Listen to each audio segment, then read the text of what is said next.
Германияда bir немистин руханий адамы поп деп коебуз биз.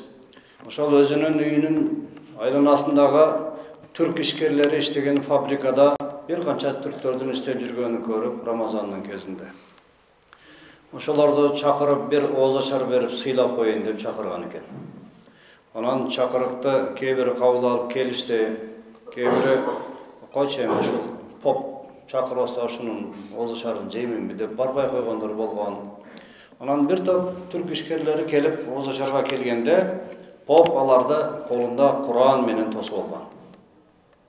Келиңиздер, тапсырлар, кош келиңиздер деп төргө өткүзүп, үйгө кирген соң Куранды мусулман балдардын алдына коюп, мен ушул Куран укканды аябай жакшы көрөм. Араңыздардан бирөөңүздөр мага Куран окуп бериңиздерчи деп Куранды алдыларына коюп, ашканасына кирип чыкканча мусулмандын азаматтары өз араларында ким билет деп кобурашып, бул поп кайдан билсин? Араңарда бирөөңөр Фатиханы билер чыгар, ким билет Фатиханы? Окуп койгула деп бирөөсүнө Фатиханы окуп койчу дейт. Анан ал азаматтагын бисмилла деп Куранды ача калып, Курандын ортосунан Фатиха сүрөсүн окуп атат. Поп кирип келип караса, мусулмандын баласы Фатиха сүрөсүнү Курандын ортосунан ачып окуп атат. Ey тууганым, сен Куран окуп аткан жоксуң дейт.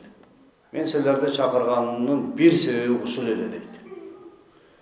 Дүйнөнү дүңгүрөткөн, бүтүн барып дүйнөнү колуна кармап, канча Европа өлкөлөрү, канча христиан мамлекеттери тизилип чөгөлөп алдына түшүп аткан Осмондун урпактары, Осмон империясынын урпактары неге мынтип бизге келип кызматкер болуп калды деп канча мен ойлондум.